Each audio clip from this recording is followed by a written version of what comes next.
अब भाई और बहनों, इसी को कहते हैं मूर्खता, मूर्खता, मूर्खता, जो बाबा रामपाल जी के परिवार में भरी पड़ी है। अरे मंद बुद्धि सतलोक आश्रम वालों, जरा तो विचार करते तुम।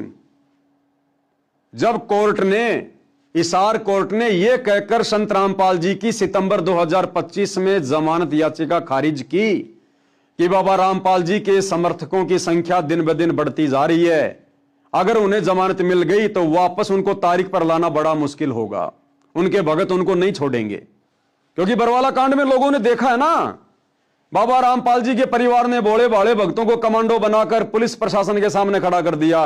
तो बरवाला कांड में बाबा रामपाल के भगत बाबा रामपाल को कोर्ट में नहीं जाने दे रहे थे। तो भैया प्रशासन को तो वही भय है, वही डर है। प्रशासन की नजरों में संत रामपाल जी का परिवार और उनके भगत गुंडे और मवालियों की औकात से ज्यादा नहीं है। तो प्रशासन ने कहा कि साहब हम उनको फिर तारीख पर नहीं ला पाएंगे, इसलिए अगर जमानत आप दे रहे हो जज साहब तो आप ही लेके आना उनको तारीख पर।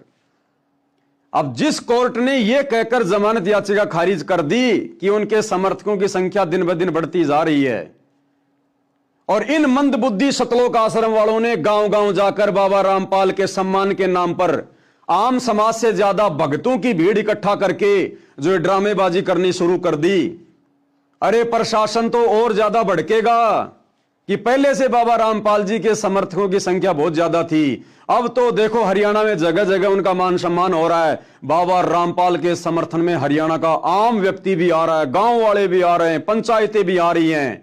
तो यह संख्या तो उनके समर्थकों की ओर बढ़ गई। तो अब तो जज अगर जमानत देने वाला भी होता तो भी नहीं देगा कि पहले से उनके समर्थकों की संख्या बहुत ज्यादा थी और अब बाबा रामपाल के परिवार ने बड़े बड़े कार्यक्रम करके हरियाणा के लोगों का समर्थन लेकर समर्थकों की संख्या और बढ़ा दी। तो अब तो जज बिल्कुल भी जमानत नहीं देगा।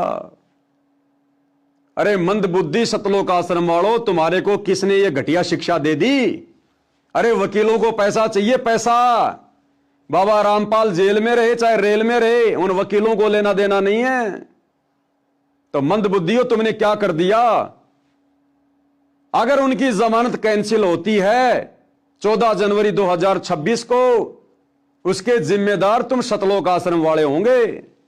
और बेचारी नादान भोली वाली संगत का करोड़ों में तुमने दान धर्म का पैसा बर्बाद कर दिया व्यर्थ के मान सम्मान में।